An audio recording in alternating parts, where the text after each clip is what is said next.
What's going on, y'all? Welcome to another video. Please like, comment, and subscribe because it really helps me out, and I generally appreciate it.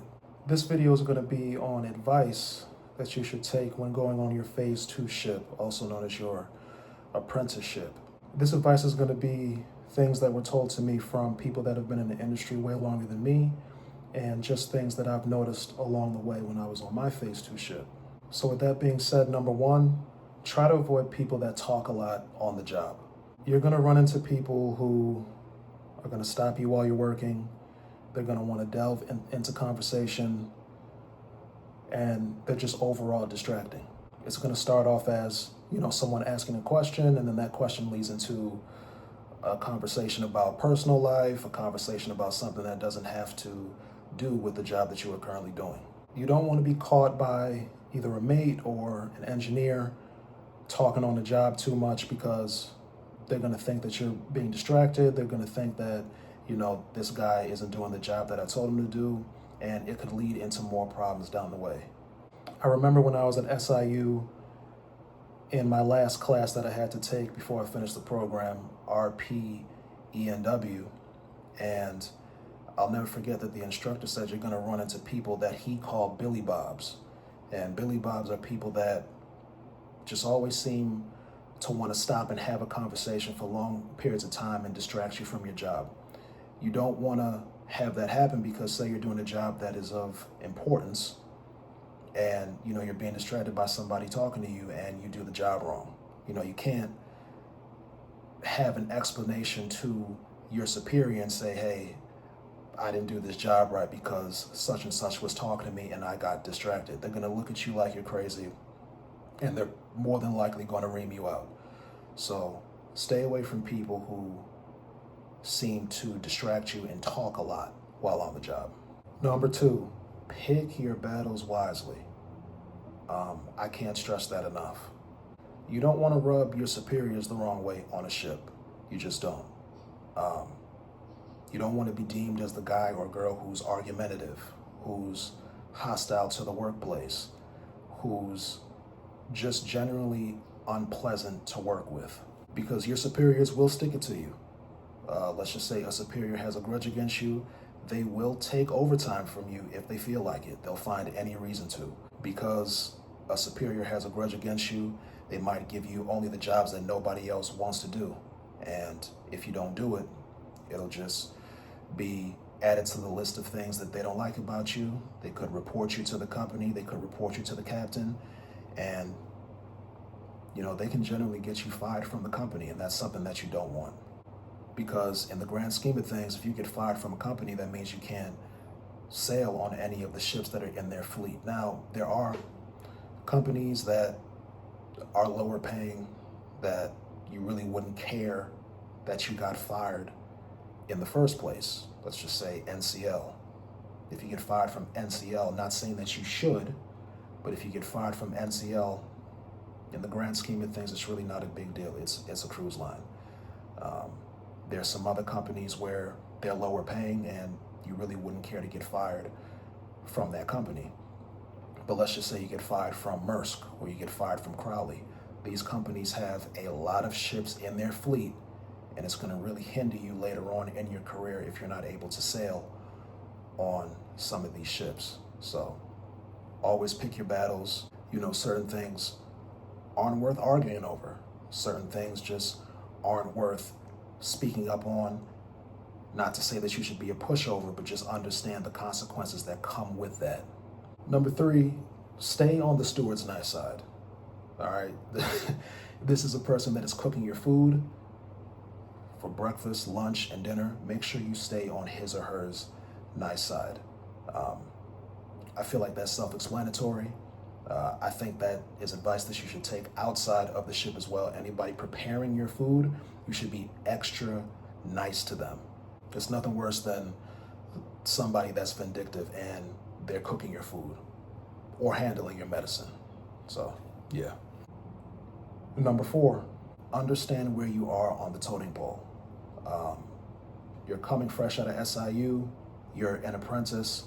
Not only that, you're a hose piper, meaning you're starting at the bottom and you're working your way up, as opposed to someone who is an engineer, someone who is a mate or a captain. More times than not, they probably went to a maritime school. SUNY, Kings Point, Cal Maritime, Mass Maritime, Maine Maritime. They have a degree. They went to school for 4 years. Not saying that they're gonna blatantly let you know that, hey, I went to a 4-year school, I'm better than you, but you're gonna understand that they have like a certain bravado about them. So don't be surprised on that. Some sound advice that I got from the bosun on my phase 2 ship. He told me, hey, you can be buddy-buddy with your superiors, you can think that you're friends with your superiors, and you might well be, but there will always come a time where they let you know you're here and I'm here, and don't ever forget that. So I'm just passing that advice along. You know, you might be friends with your superiors, but just understand there might come a time when your feelings might get hurt when they let you know exactly where you are on the totem pole. Number 5, stay out of gossip. In a previous video I made, I talked about how when you're attending the SIU apprenticeship, how you're around people for months at a time, 24/7. It is the same way on a ship. There's somewhere around 20 people on the ship. You're around them all the time. Eventually, you're going to start hearing gossip about other people that work on the ship. You're an adult. You're a grown man or woman.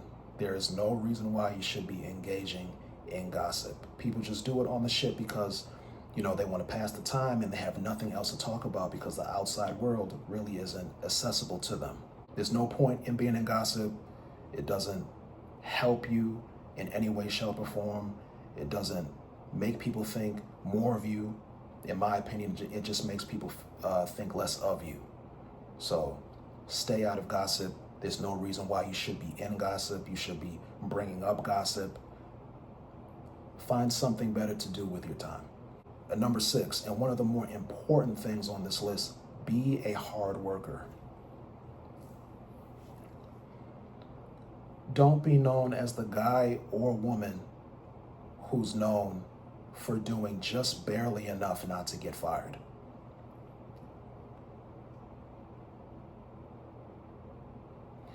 Don't be that person that's known for not being seen on the workplace for long, extended periods of time.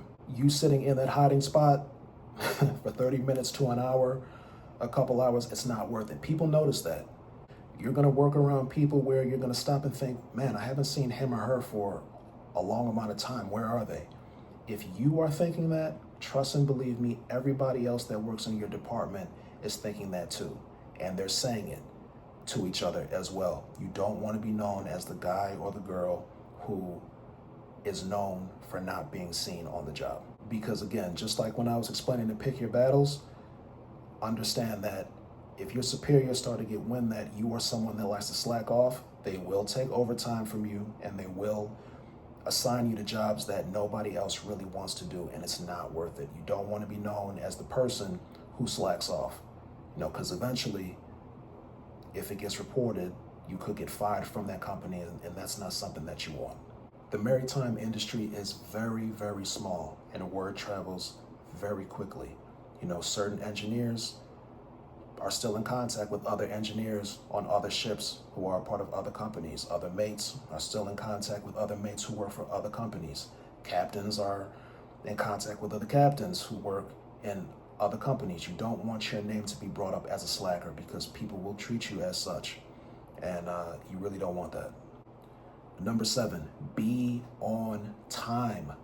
Try to get to your workplace 15 minutes before, you know, so you can avoid all of that hassle. Be on time. You can sit up here and think, hey, I'm supposed to be at my workstation at 8 o'clock. All right, I got down here at 8:03. 3 minutes, nobody is going to notice. Yes, they do notice, and they will let you know about it. Be on time. I don't care if you're a minute late, 2 minutes late, 5 minutes late, your superiors will notice. There are some people out there that really keep good track of time, and they will ream you out for it if you are late. So make sure you're on time. Last but not least, ask questions. You're an apprentice. It's your first time working on a ship. There's going to be a lot of things that you don't know. And sometimes one of your superiors might ask you to do something that you really don't know. They might use verbiage that you've never heard before. They might send you in a location that you've never been before. They might assign you a job that you really don't know how to do. Ask questions. There's nothing worse than when a superior assigns you a job and you say, okay, I got you, but you really don't know what you're doing. You go out there, you mess up, and you're going to have to explain that. And your superior will ask you, hey, well, if you didn't understand this, why didn't you ask me? You can't sit up here and tell him or her, hey, I didn't ask you because I was afraid, or I thought I can figure it out on my own. Don't do that. I don't care what it is. I don't care if it's a minute detail that you don't understand. Ask them to clarify it so you understand how to do your job fully. And with that being said, that's the end of this video. Like, comment, and subscribe. I appreciate it. And until the next one, you guys have a good day.